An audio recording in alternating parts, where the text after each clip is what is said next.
কোথাও মুছে ফেলা হচ্ছে চামড়ায় লেগে থাকা ময়লা, কোথাও কেটে নেওয়া হচ্ছে লেগে থাকা মাংসের টুকরো কিংবা গরুর লেজের অংশ। অন্যদিকে ছোট বড় গাড়িতে এখানে নিয়ে আসা হচ্ছে হাজারো চামড়া। রংপুরের মৌসুমী চামড়া ব্যবসায়ী ও কর্মীদের এমন ব্যস্ততায় বলে দেয় কুরবানি শেষে গ্রাম, উপশহর আর শহরে হওয়া কুরবানির চামড়ার পরের গন্তব্য আড়তদারের গুদাম।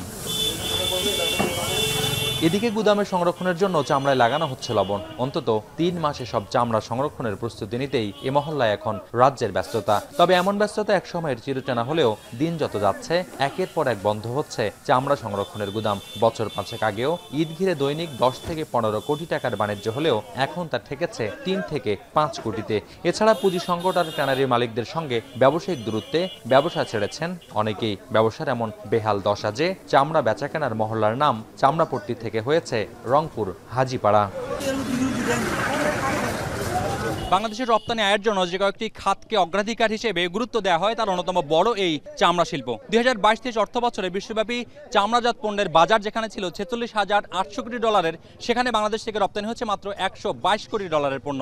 যেখানে বিশ্বব্যাপী ক্রমশ বাড়ছে চামড়াজাত পণ্যের বাজার, সেখানে বাংলাদেশ থেকে কেন কমছে রপ্তানি তার অন্যতম বড় উদাহরণ এই মহল্লাটি। চামড়া বেচাকেনার জৌলুসের কারণে যেই পাড়াটির নাম একসময় চামড়াপট্টি ছিল সেটির নাম বদলে এখন হয়েছে হাজিপাড়া। ট্যানারি মালিকদের সঙ্গে ব্যবসায়িক সম্পর্কের অবনতি হওয়ায় এখানকার পুরাতন ব্যবসায়ীরা এই ব্যবসা থেকে আস্তে আস্তে মুখ ফিরিয়ে নিচ্ছেন। 2-4-5টা ট্যানারি এদের কথা শুনে আমাদের ভুল ত্রুটির জন্য বিদেশি বায়ার আমাদের দেশ থেকে মুখ ফিরিয়ে চলে যাচ্ছে। দাম দিলাম 750, 250 টাকা আমার খরচ, তাহলে 250 আর 750 কত বলবো? 1000 টাকা পড়ে যাবে। এটা লাভের পরিমাণ আমার থাকলোই না।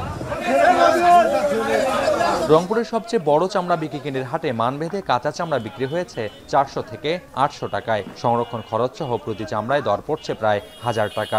স্থানীয় ব্যবসায়ীরা বলছেন ট্যানারি মালিকদের কাছে চামড়া বেচে খুব একটা লাভ করা সম্ভব হয় না। এছাড়া ঢাকার ট্যানারি মালিকদের কাছে প্রায় 3.5 কোটি টাকা পাওনা সৈয়দপুরের চামড়া ব্যবসায়ীদের। 6 বছর ধরে জমা হওয়া টাকা অনাদায়ে পুঁজি সংকটে ঢুকে পেশা বদল করছেন সৈয়দপুরের চামড়া ব্যবসায়ীরা। পিসি যোগে 100 টাকা করে এলে না তো ভালো ব্যবসা চলিলে, ওরা তো হয় না।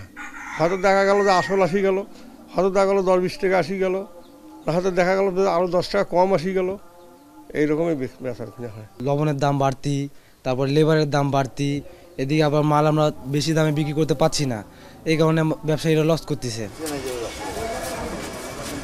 বিশ্বজুড়ে চামড়া ও চামড়াজাত পণ্যের বাজারের মাত্র 3% রয়েছে বাংলাদেশের দখলে, যেখানে পার্শ্ববর্তী দেশ চীন দখলে রেখেছে প্রায় 30% বাজার। অথচ চীনের চামড়াজাত পণ্যের কাঁচামালের অন্যতম বড় উৎস বাংলাদেশ। মোকাররম হোসাইন, এখন, রংপুর।